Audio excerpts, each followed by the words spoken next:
Arizona and Nevada now have abortion on the ballot. It's official for both of those states. So that, the easiest path for her to win, which is if she could lose Arizona, Nevada, I think North Carolina and Georgia. But if she won Wisconsin, if she won Michigan, and if she won Pennsylvania, she'd have a narrow electoral college victory, although probably lose the Senate.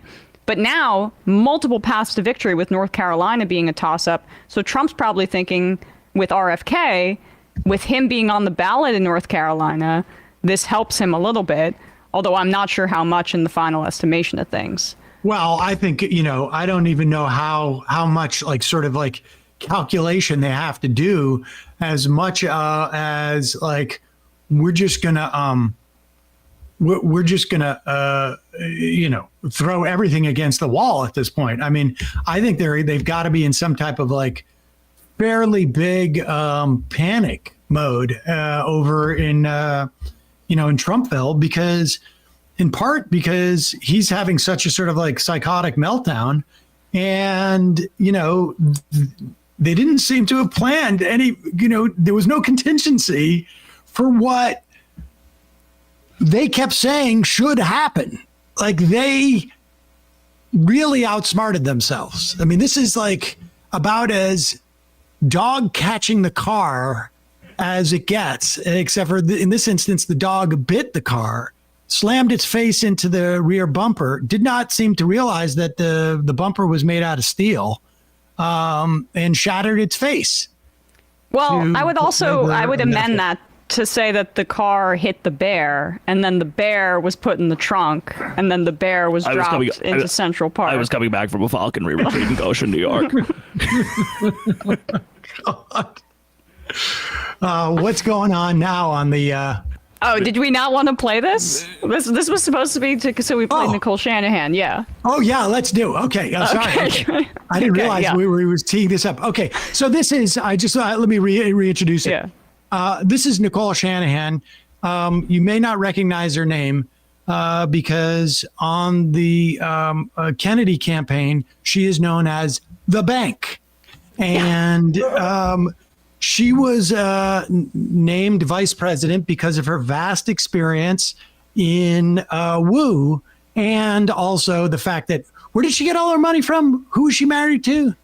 A Google guy. Sergey Brin, the co-founder right. of Google. So she got a lot of her money, and God bless, she deserves it as much as anybody, I guess. But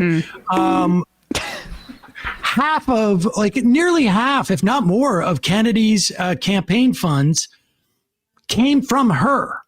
Yep. And so she bought her way onto reparations. the ticket. I mean, he's appealing to divorced guys. That's money from a divorce. It makes a lot of sense. And the campaign just had to refund her $1 million to his own VP, which is, I would say, not necessarily typical.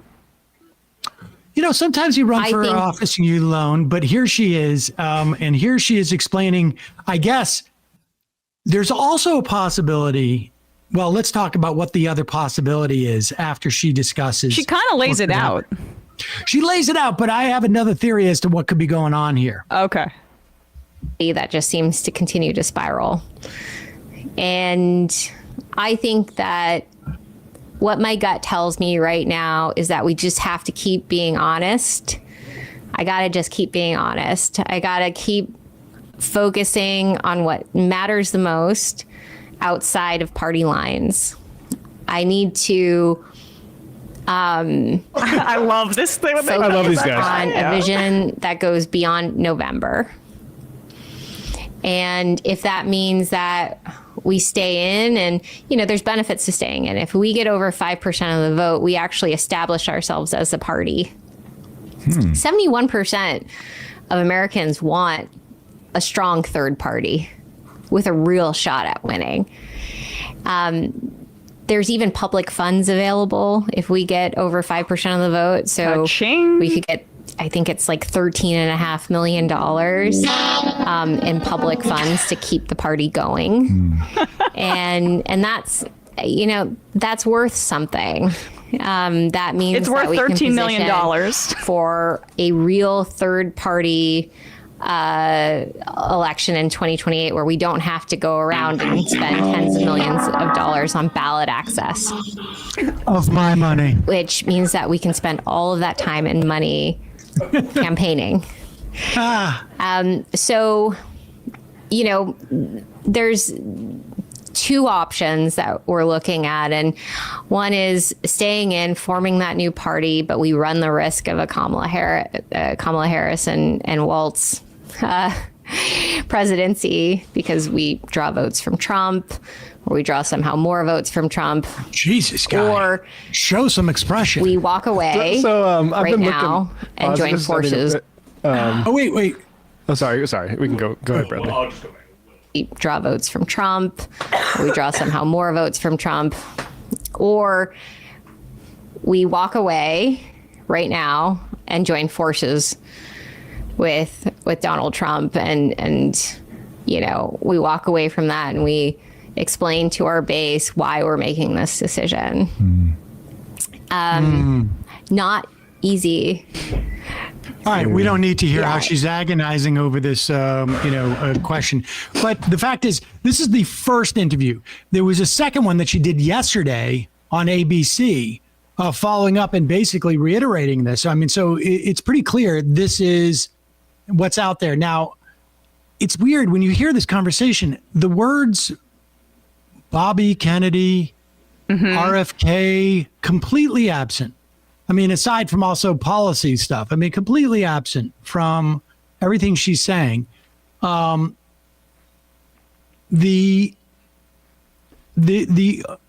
quite possible she's out there to sort of like test balloon this to see how much Kennedy's family will disown him, who will abandon him. Apparently, there was at least one major fundraiser or donor who basically said, I'm out now. I'm out. Like it's become clear what's going on here. It's also conceivable that Shanahan is doing this to basically say to Kennedy, like, if you want more money, like this could be a leverage thing. You know, like she's got a lot of money. And well, you're right, because it was announced earlier this week he had $3.9 million left in cash on hand, $3.5 million in debts, and then earlier that month, as I mentioned earlier, he refunded Nicole Shanahan, his running mate, $1 million. So he's basically running on fumes at this point. If that, I mean, he may need, when you have a campaign like this, it's not like you can stop spending on a dime. Like you've already made commitments, et cetera, and I don't think he wants to be in debt after this whole thing. So who knows what's going on with that? And I think part of the reason why people were voting for Kennedy, I don't know, maybe there are soft Trump voters who would return to Trump after, sort of like I understand why there may have been some Democrats who are voting for Kennedy, the Kennedy name, but also the idea of like, I don't want to have to choose between two really old guys. But if you're still voting for Kennedy and you're taking away, like, how do you know that you're taking away from Trump? Like, yeah, I mean, it's like, you may be just taking away from the idea that this is an old guy and they don't want to go there. They don't want to vote for Democrats. So they just may stay home, is my point. Like those votes don't necessarily go to Trump. All because to Trump, whatever I'm the watch problem. Russell Brand today. Right. Well, did Russell Brand say it? No, I mean, he's an RFK guy, but kind of like Trumpy too. So like all those people, that's who I imagine as the RFK guys is like the sort of nonconformist, but those guys crunchy. have to. Yeah, but those guys have to, like, I think there's a percentage, but I don't think it's as big as one would think, because I think that, like, there's nothing that's changed about Trump. Something changed on the Democratic ticket that drew people away from Kennedy. Nothing changed about Kennedy's, the double hater dynamic went down after Biden dropped out. Exactly. And Kennedy's support went down by like more than half, I think, in a lot of polls to that point. it broke towards Harris, and the remaining people will either vote Trump, or they may just stay home. Yeah. So that's my the point. Is that, that Trump's not doing anything different. That would keep them from being now a single, hater on some level, or a double hater, essentially. Like, they're still double haters. The people voting for RFK are still double haters. It's just that there were fewer of them when the 81-year-old guy dropped out.